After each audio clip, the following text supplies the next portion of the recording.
సాధికారికంగా చెప్పడానికి అధికారం ఉన్నవాడు వ్యాసుడొక్కడే. ఆ వ్యాసుడే మనకి అనేక పురాణాల్లో నిర్ధారించాడు. శ్రీనివాసుడు వరం ఇచ్చాడు ఆదివరాహమూర్తికి, నిన్ను దర్శనం చెయ్యని వాళ్ళు నన్ను దర్శనం చెయ్యనట్టే.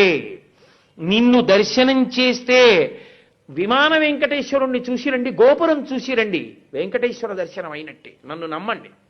ఆ విమాన వెంకటేశ్వరుణ్ణి చూసి వెళ్ళిపోయినా కూడా నువ్వు వెంకటేశ్వరుణ్ణి చూసేసినట్టే. విమాన వెంకటేశ్వరుడికి ధ్రువమూర్తికి సమాన స్థాయి, నన్ను నమ్మండి. విమాన వెంకటేశ్వర దర్శనం చేస్తే ధ్రువమూర్తి దర్శనం చేసినట్టే శాస్త్రంలో.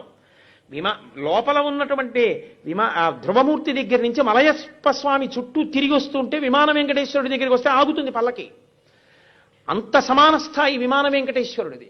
అయినప్పుడు ఆదివరాహస్వామి దర్శనం అన్నిటికన్నా ప్రధానం వెంకటాచలంలో. అసలు ఆ క్షేత్రం వరాహ క్షేత్రం.